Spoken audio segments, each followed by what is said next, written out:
Right then, we must draw a line, says Rishi Sunak. He's demanded a major police crackdown on the extremist poison on our streets, as he put it, as he pleads for national unity. The Gaza protests are continuing. The by-election win of George Galloway has happened. Small, very weird by-election. Alicia Fitzgerald, our political correspondent, was up there. I was responding to it as well here in London. Very, very interesting, because we had Azhar Ali, who was the Labour candidate. Labour withdrew their support from him because he made anti-Semitic comments. Then we had this bizarre situation where George Galloway, who is the Workers' Party of Britain candidate, he won with a quite big margin, actually, about 39% of the vote.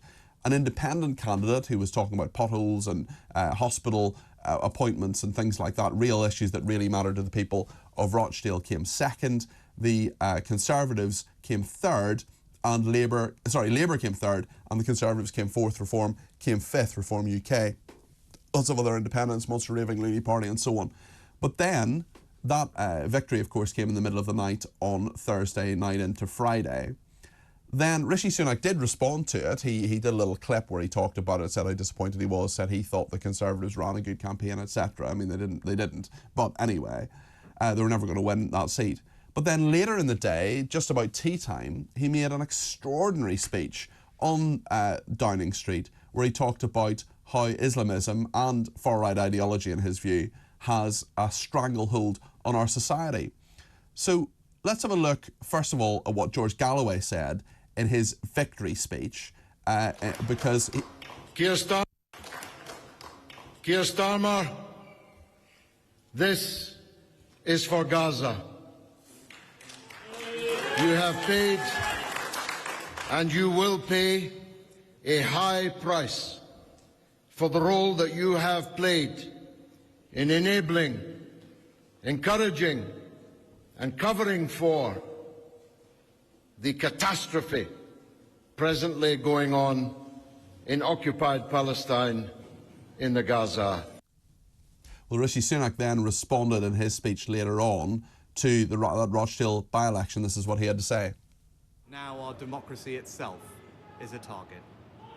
Council meetings and local events have been stormed. MPs do not feel safe in their homes. Long-standing parliamentary conventions have been upended because of safety concerns. And it is beyond alarming that last night the Rochdale by-election returned a candidate who dismisses the horror of what happened on October the 7th, who glorifies Hezbollah and is endorsed by Nick Griffin, the racist former leader of the BNP. I need to speak to you all this evening because this situation has gone on long enough and demands a response not just from government, but from all of us. So really extraordinary that Rishi Sunak did that.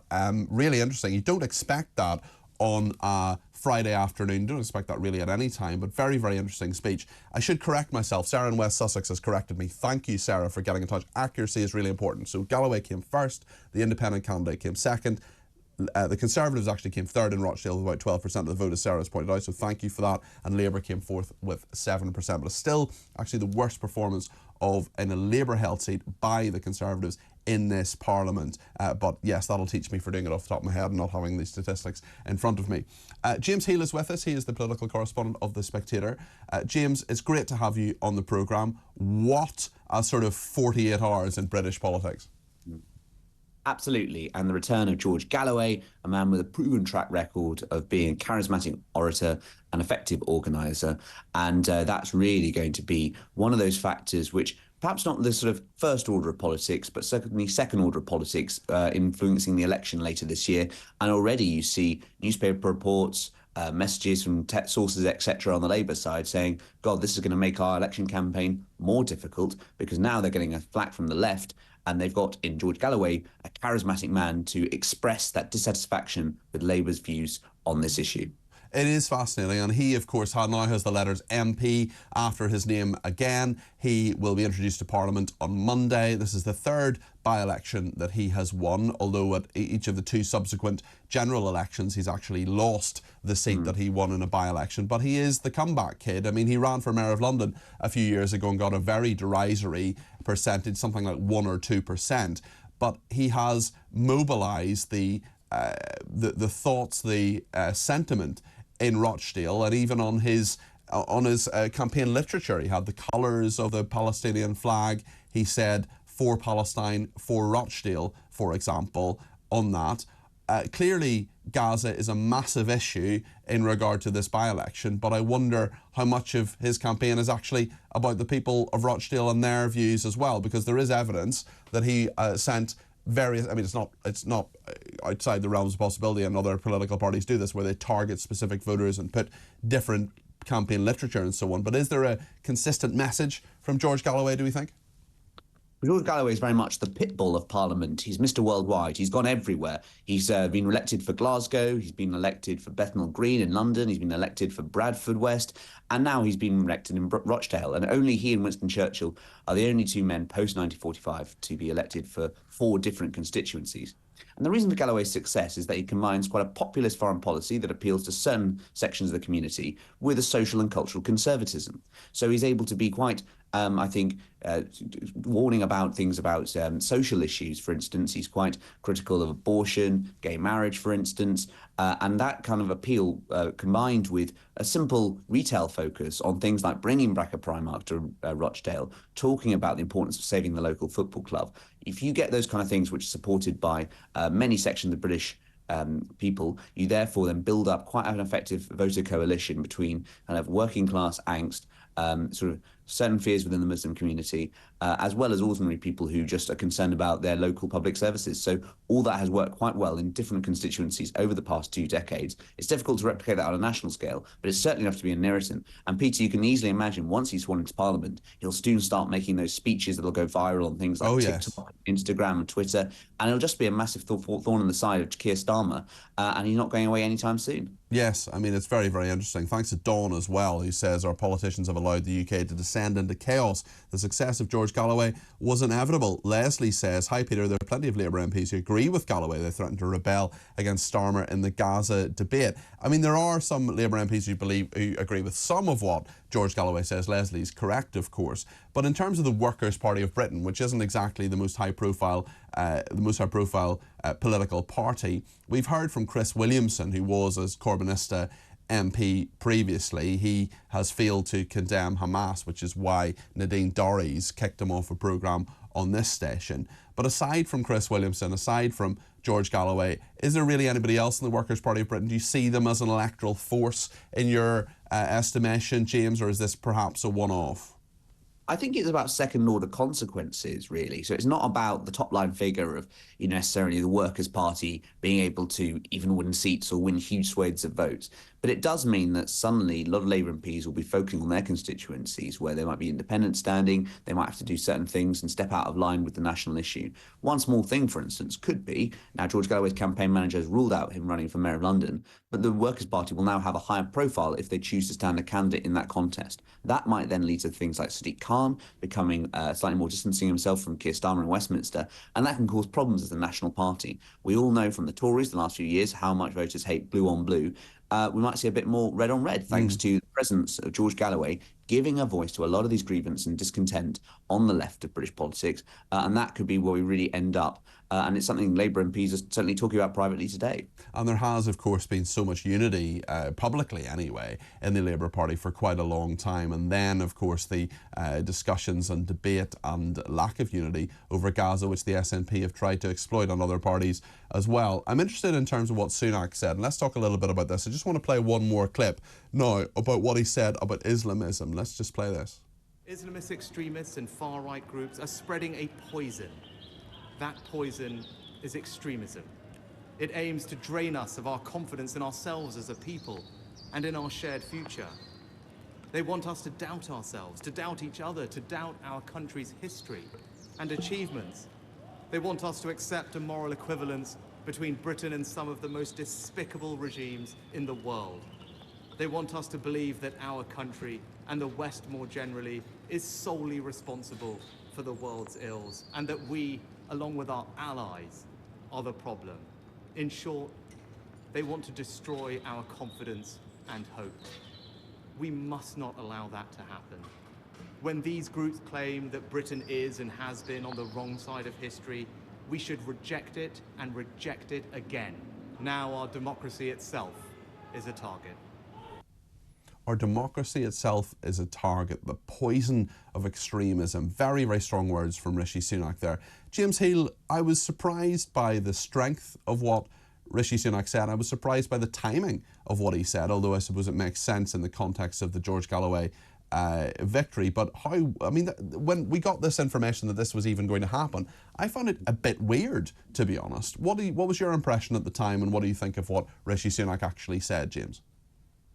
Yeah, I think that was, you were by no means alone in thinking it was a little bit of a weird timing. I mean, first of all, obviously, there has just been a by-election in Rochdale, and so you can criticise the outcome, you can criticise some of the tactics that were allegedly used, but also it was a democratic result on the whole, and so therefore it seemed a little bit strange. But I think the thinking in Number 10 is this, Peter, is that they have now got a chance to try and show that on the left of British politics there is a bit of a schism there.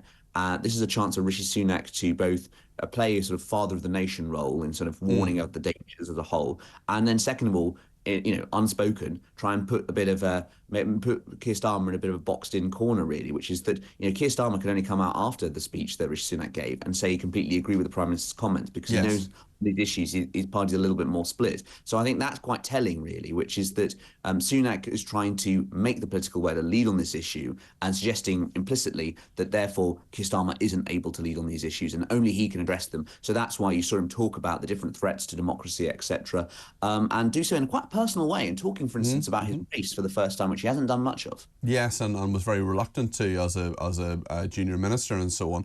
Very, very interesting. I wonder as well what you make of George Galloway's reaction to it, which of course was instant, swift and brutal.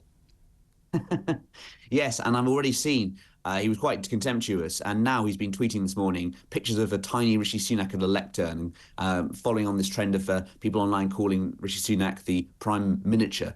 And that's basically going to be George Galloway style, completely dismissive of the politicians, quite rude, and basically trying to do a bit of street fighting that he's so good at.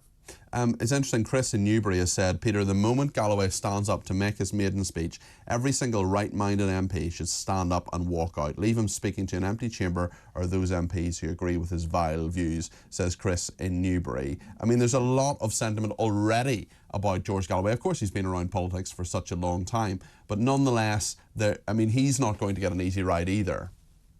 No, he won't. And I think you've already seen some pretty hostile interviews with broadcasters trying to point out some of his less publicly aired views on certain controversial issues.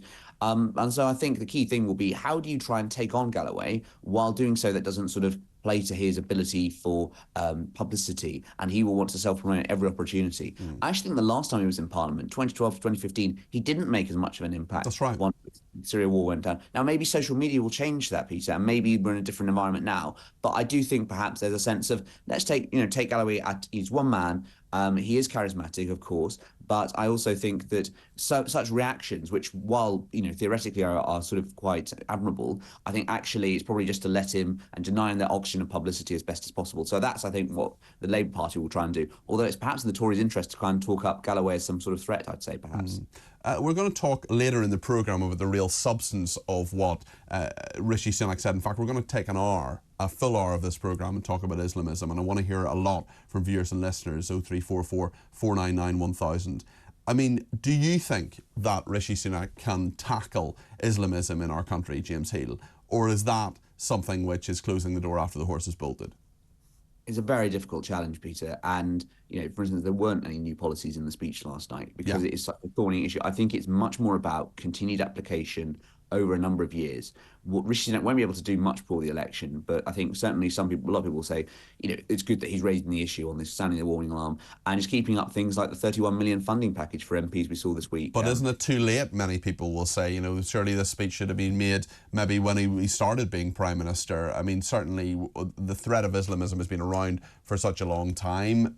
We know really since 9/11 we've had attacks in the UK, of course, London Bridge. We've had David Amos killed by an Islamist, for example, which was conveniently forgotten by many parts of the media. There's a lot to discuss already, so a lot of people will say that this is a knee-jerk reaction politically rather than something about actually caring about the nature of the country. I mean, he'll have to field that criticism, won't he? Yeah, and there's, I think, a sense that perhaps Rishi Sunak's often been happy to let events go by rather than lead on them and try and shape them in the way that, for instance, Boris Johnson was much better at. I do think also someone saying, Suella Braverman was saying some of the similar things 5 months ago, and yes, she might have done so in a clumsy way, but she ended up being sacked for that. So there's a bit of sense of, hang on, are you a bit late to the party? Look, I think overall the impression is that it was a bit of a curious timing, but most people, I think, on the whole, are probably glad that Rishi Sunak is talking about this, and now they want to see some action as a result. And is it going to be another Rishi speech that leads nowhere, or is it actually going to be the start of a proper sustained campaign on this? Well, it's a very, very interesting question. And just on those results, I mean, George Galloway, I wonder if there's anything, just finally, James, that we can actually read in to the Rochdale by-election. I mean, a very, very weird result. George Galloway first. David Anthony Tully was an independent talking about potholes and the local hospital and so on, came second. The Conservative Party came third. Azhar Ali, who was originally the Labour Party candidate, came fourth. Ian Donaldson of the Liberal Democrats came fifth. And Simon Danchuk of Reform UK came sixth. Very bad result for them. I wonder will we look at this by-election and just say, look, it was a complete one-off, or is there anything more broadly that we can look into it in regard to the election or otherwise, do you think, James? I think it was pretty much a one-off, but I would say it reveals interesting things about two of the parties in it, which are the Labour Party and the absolutely dreadful way they handled this, from moving the writ early to selecting a bad candidate to failing to deal with the issue quicker, and then second of all, Reform, which did, I think, pretty poorly here. Given in a neighbouring seat, UKIP, its predecessor, won nearly 40% in one by-election. To get only 6.3%, I believe, was a pretty derisory total. And I think some pretty difficult questions ought to be asked. Given that Reform are getting sort of 13-14% in the polls, why are they doing so badly in by-elections? Well, that's a really, really interesting point, actually, with Reform UK, because they are doing very well in polls. But also 10 years ago, UKIP, who occupied a lot of the space at that stage that Reform occupy now, were at 20% as well. So, look, Reform are doing well, there's no doubt about that, in opinion polls, but that's just not delivering in terms of these elections. Yeah, completely. And I think also look at who came second. David Tully, an independent, well-respected businessman, did really, really well, beat all the three main parties there. And how on earth did he manage to come second? And UKIP chose someone who, Reform chose someone who failed so miserably, and I think came sixth in the by-election. So right. I think there's a lot of dissatisfaction in the main parties. Why isn't Reform being the main vehicle for that sense of apathy? And that is a question Reform ought to be asking itself. Is it seen as one of the four main parties and sort of bumped up to the rest of them? Or is it actually going to be a genuine campaigning vehicle like UKIP was 10 years ago?